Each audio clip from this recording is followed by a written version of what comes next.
Praise lord. దేవుని పరిశుద్ధమైన నామమునకు మహిమ కలుగునుగాక. దేవుని పేరట మీ అందరికీ హృదయపూర్వక వందనాలు. ఈ ఉదయకాలము దేవుని వాక్యాన్ని విందాం. మత్తయి సువార్త 11వ అధ్యాయము 28వ వచనము. ప్రయాసపడి భారము మోసుకొనుచున్న సమస్త జనులారా నా యొద్దకు రండి, నేను మీకు విశ్రాంతి కలగజేతును. ప్రియమైన వారలారా, మరి ప్రభువారు పిలుస్తున్నారు. ఎవరెవరైతే ప్రయాసపడుతున్నారో, మరి ఆ ప్రయాసపడుతూ భారం మోస్తున్న వారిని దేవుడు పిలుస్తున్నాడండి. సమస్తమైన జనుల్ని ఆయన పిలుస్తున్నాడు. ఎందుకంటే నేను మీకు నెమ్మదినిస్తాను, విశ్రాంతిని కలగజేస్తానని.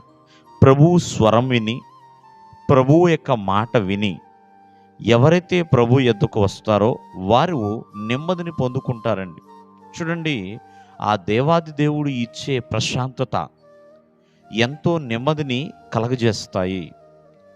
చూడండి, ఎన్నో దెయ్యములు పట్టి శ్మశానాలలో తిరుగుతున్న వ్యక్తికి దేవుడు చక్కటి నెమ్మదిని అనుగ్రహించాడు.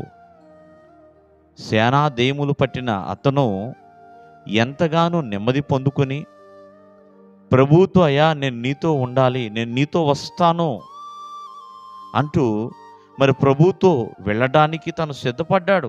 ఎప్పుడైతే తను ప్రభువు నద్దుకు వచ్చాడో, అతను శ్మశానాలలో తిరుగుతూ నెమ్మది లేక, సరైన ఆహారం లేక, వస్త్రము లేక ఎంతగానో తను బాధపడుతున్నాడు.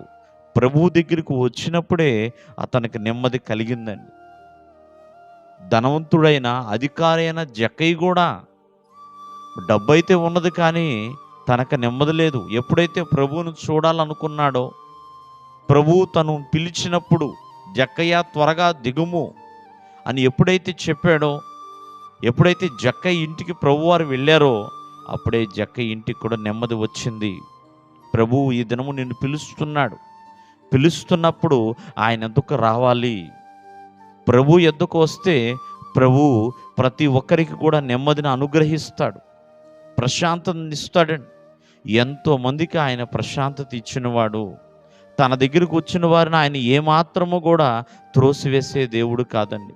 కనికరము కలిగిన దేవుడు. భారాలు తీసివేస్తాడు, చక్కటి నెమ్మదిని అనుగ్రహిస్తాడు, సంతోషమును సమాధానమును ఇస్తాడు. కాబట్టి ఎటువంటి భారములు కలిగి ఉన్నా, ఎటువంటి స్థితిలో ఉన్నా ఖచ్చితముగా ఆయన నెమ్మదిని అనుగ్రహిస్తాడు. తన చల్లటి హస్తాలతో ప్రతి ఒక్కరిని కూడా దీవిస్తాడు. దేవుడు మిమ్మల్ని ఆశీర్వదించును గాక. ఆమేన్.